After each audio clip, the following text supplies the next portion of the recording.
Hello everyone, welcome to युक्ति professional classes. इस video में हम एमपीपीएससी असिस्टेंट रजिस्ट्रार के यूनिट 1 हायर एजुकेशन के लिए एमसीक्यूज देखने जा रहे हैं।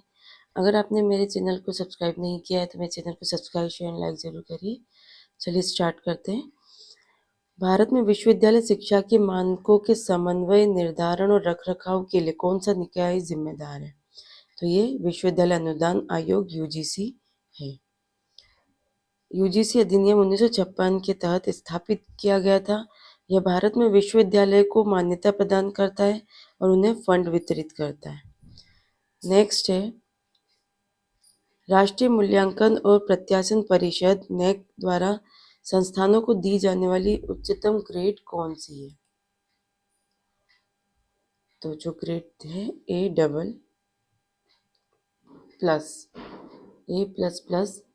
दी जाती है। नेक उच्च शिक्षा संस्थानों का 7 मापदंडों पर आकलन करता है।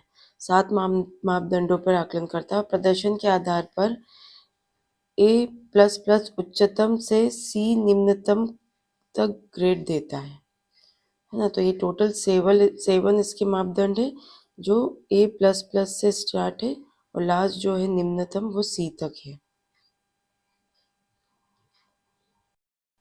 तो 7 मापदंड कैसे होंगे? A++ और फिर A और ऐसे ही B++, और B और एक C। तो ये इस प्रकार 7 मापदंड है। NIRF रैंकिंग की शुरुआत भारत सरकार द्वारा किस वर्ष की गई थी? तो ये 2015 में शुरू की गई थी। नेशनल इंस्टीट्यूशनल रैंकिंग फ्रेमवर्क को 2015 में शिक्षा मंत्रालय द्वारा देश भर के शिक्षण संस्थानों की रैंकिंग के लिए लॉन्च किया गया था। नेक्स्ट है, अखिल भारतीय तकनीकी शिक्षा परिषद का मुख्यालय कहाँ स्थित है? AICTE का मुख्यालय कहाँ है? तो ये नई दिल्ली में है।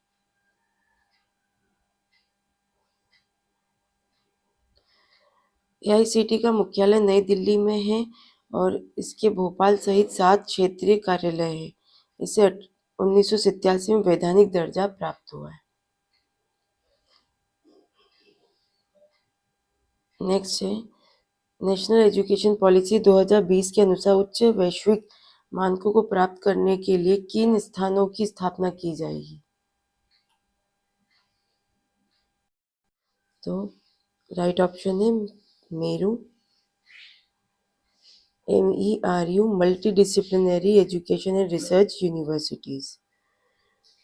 राष्ट्रीय शिक्षा नीति 2020 के तहत IIT और IIM के स्तर पर बहुविषयक शिक्षा और अनुसंधान के लिए MERUS की स्थापना का प्रस्ताव है।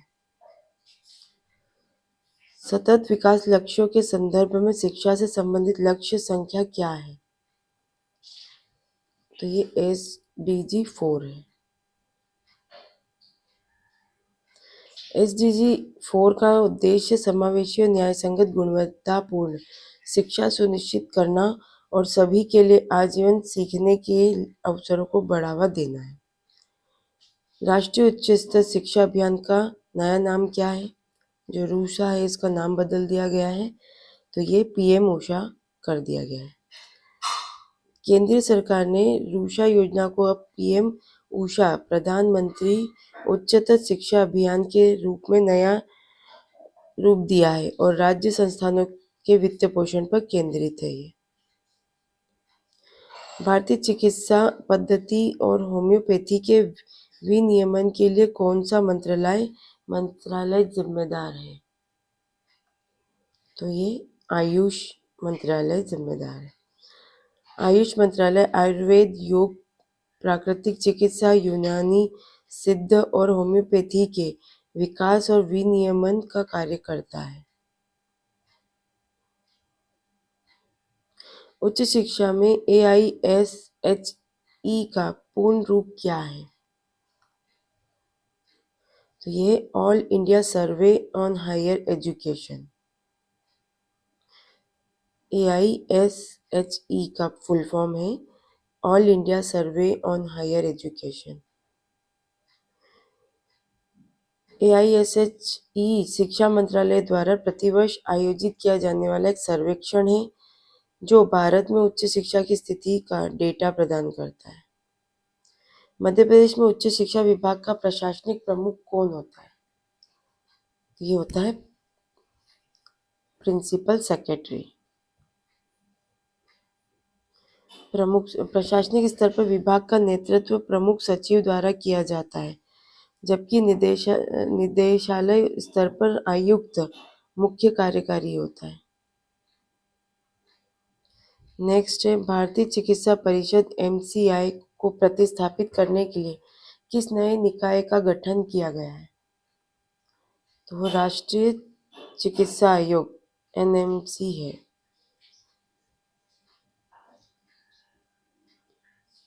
तो MCI को NMC किया गया है।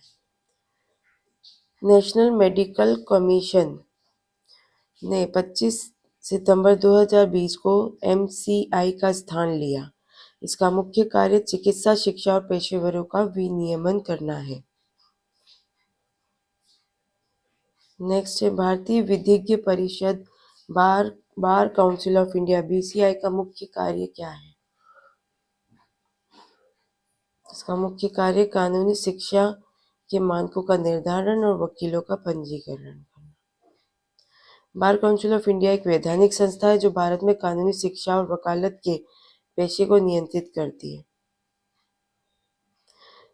रूषा PM उषा योजना के तहत वित्त पोषण का अनुपात फंडिंग रेशियो जो है केंद्र और सामान्य राज्यों के बीच क्या है? तो ये 60-40 का रेशियो है। PM उषा के तहत सामान्य राज्यों के लिए केंद्र राज्य हिस्सेदारी 60-40 है, जबकि पूर्वोत्तर और हिमालयी राज्यों के लिए 90-10 था है। कॉमनवेल्थ ऑफ लर्निंग का मुख्यालय कहाँ स्थित है? तो ये बर्नाबी वैनकूवर कनाडा में स्थित है। कॉमनवेल्थ ऑफ लर्निंग राष्ट्रमंडल देशों में मुक्त और दूरस्थ शिक्षा ओपन एंड डिस्टेंस लर्निंग को बढ़ावा देने वाला एकमात्र अंतर्राष्ट्रीय संगठन है। नेक्स्ट है, विज्ञान और प्रौद्योगिकी विभाग DST के अंतर्गत इंस्पायर कार्यक्रम का मुख्य उद्देश्य क्या है?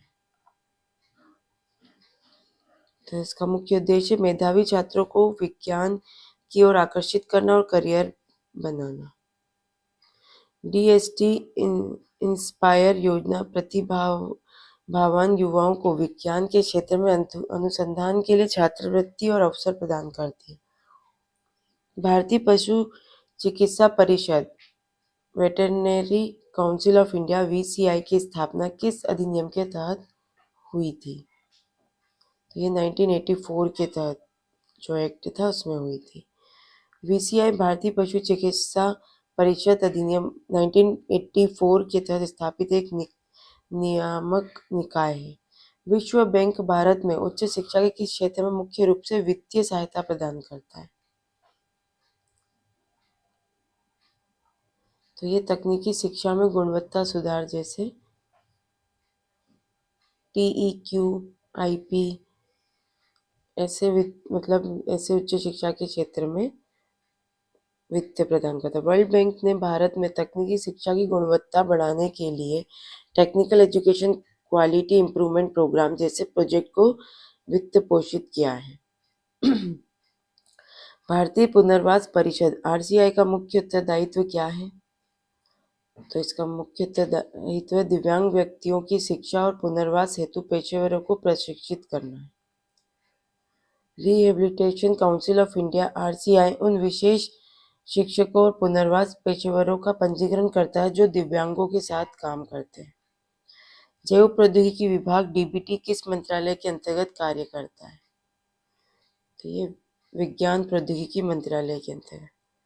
DBT भारत में आधुनिक जीव विज्ञान और जैव प्रौद्योगिकी के क्षेत्र में विकास और अनुसंधान को बढ़ावा देता है। नेक्स्ट है, यूनेस्को का पूर्ण रूप क्या है?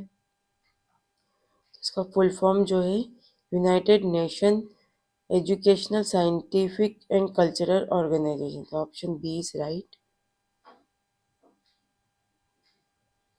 यूनेस्को पेरिस में स्थित है और यह शिक्षा, विज्ञान और संस्कृति के माध्यम से वैश्विक शांति को बढ़ावा देता है।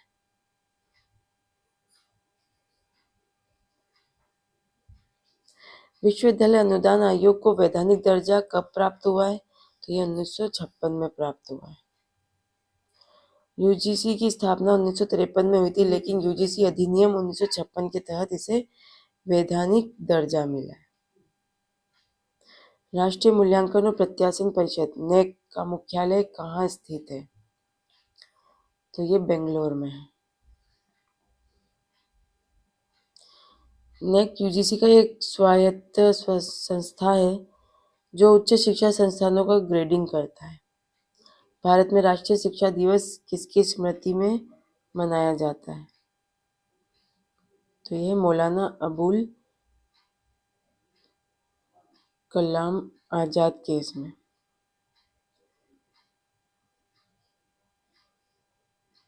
मौलाना अबुल कलाम आजाद जो है भारत के पहले शिक्षा मंत्री की जयंती पर 11 नवंबर को यह दिवस मनाया जाता है।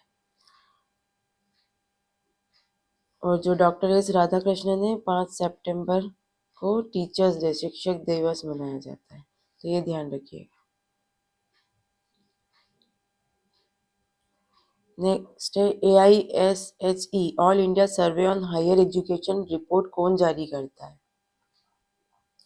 तो ये शिक्षा मंत्रालय करती है।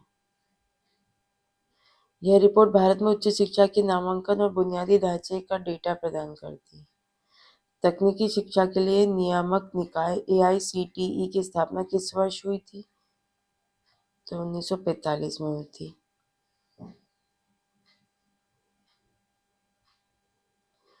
1945 इसकी स्थापना 1945 में एक सलाहकार निकाय के रूप में हुई थी, जिसे 1987 में संसद के अधिनियम द्वारा वैधानिक दर्जा दिया।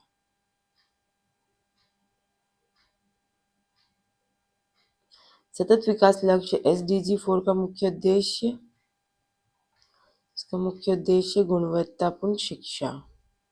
तो ये याद रखिएगा, SDG जो 4 है उसमें शिक्षा के लिए दिया गया है। SDG 4 वर्ष 2030 तक सभी के लिए समावेशी और समान शिक्षा सुनिश्चित करने का लक्ष्य रखता है। रूषा योजना का प्राथमिक उद्देश्य क्या है? तो ये है राज्य उच्च स्तर शिक्षा संस्थानों को रणनीतिक वित्त पोषण करना। इसका नाम अब PM ऊषा कर दिया गया है, ये ध्यान रखिएगा। मध्य प्रदेश उच्च शिक्षा विभाग का सर्वोच्च प्रशासनिक अधिकारी कौन होता है?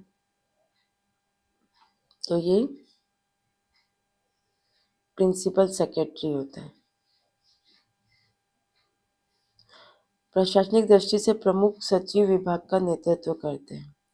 NIRF रैंकिंग में विश्वविद्यालयों की रैंकिंग के लिए कितने पैरामीटर्स मापदंड जो है उपयोग किए जाते हैं? तो ये 5 मापदंड किए जाते हैं।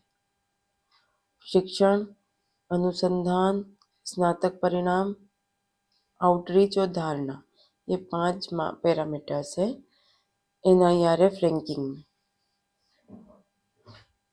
भारतीय फार्मेसी परिषद PCI किस मंत्रालय के अंतर्गत आती है? तो ये स्वास्थ्य एवं परिवार कल्याण मंत्रालय के अंतर्गत भारतीय फार्मेसी परिषद आती है। यह फार्मेसी अधिनियम 1948 के तहत गठित है। भारतीय नर्सिंग परिषद INC की स्थापना कब हुई थी? तो ये 1947 में इसकी स्थापना हुई थी। INC अधिनियम 1947 के तहत इसकी स्थापना की गई। ICAR भारतीय कृषि अनुसंधान परिषद का अध्यक्ष कौन होता है? तो एक केंद्रीय कृषि मंत्री होता है। यह भारत में कृषि अनुसंधान और शिक्षा के लिए जिम्मेदार है। राष्ट्रीय चिकित्सा आयोग NMC में कुल कितने सदस्य होते हैं अध्यक्ष सहित? इसमें टोटल 33 अध्यक्ष 33 सदस्य होते हैं अध्यक्ष को इंक्लूड करते हुए। इसमें एक अध्यक्ष, 10 पदेन सदस्य और 22 अंशकालीन सदस्य होते हैं। स्वयं क्या है? तो स्वयं है ऑनलाइन शिक्षा पोर्टल है।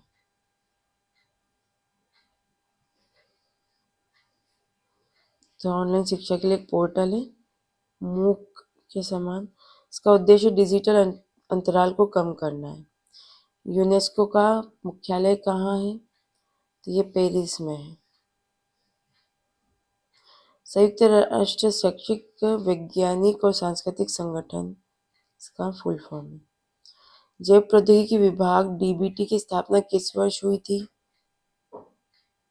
तो ये 1986 में हुई थी।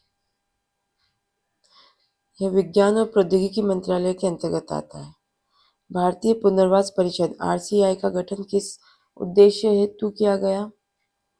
तो ये दिव्यांगों के पुनर्वास पेशेवरों के नियमन हेतु। डीएसटी विज्ञान और प्रौद्योगिकी विभाग का प्रमुख कार्यक्रम किरण किससे संबंधित है? ये महिला वैज्ञानिक से संबंधित है।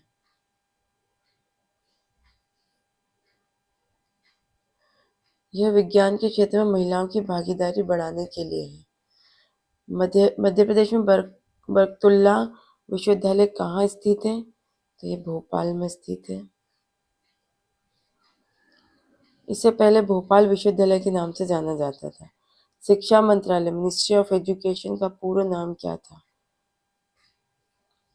तो ये मानव संसाधन विकास मंत्रालय MHRD था। 2020 में इसका नाम बदलकर शिक्षा मंत्रालय कर दिया गया। एशियन डेवलपमेंट बैंक ADB का मुख्यालय कहाँ है? तो ये मनीला में। Manila Philippines. यह एशिया में शिक्षा और विकास परियोजना को लोन देता है। नेक्स्ट है राष्ट्रीय अध्यापक शिक्षा परिषद NCTE का मुख्य कार्य क्या है? तो शिक्षक शिक्षा प्रणाली का मानक निर्धारण करना है। नेक्स्ट है भारत के किस राज्य में सबसे पहले विदेशी विश्वविद्यालय का कैंपस खुलने जा रहा है? तो ये गुजरात में गिफ्ट सिटी। ऑस्ट्रेलिया के डिकिन विश्वविद्यालय ने यहाँ अपना कैंपस शुरू किया है। मध्य प्रदेश उच्च शिक्षा में प्रवेश की प्रक्रिया आमतौर पर किस पोर्टल के माध्यम से होती है? तो ये MP ऑनलाइन ई प्रवेश के पोर्टल पे होता है।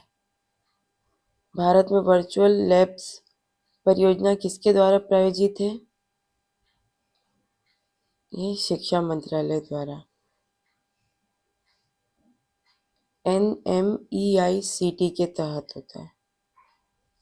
यह छात्रों की रिमोट एक्सेस के माध्यम से प्रयोगशाला प्रयोग करने की सुविधा देता है। चलिए आज के लिए इतना ही, मिलते हैं नेक्स्ट वीडियो में। Thank you.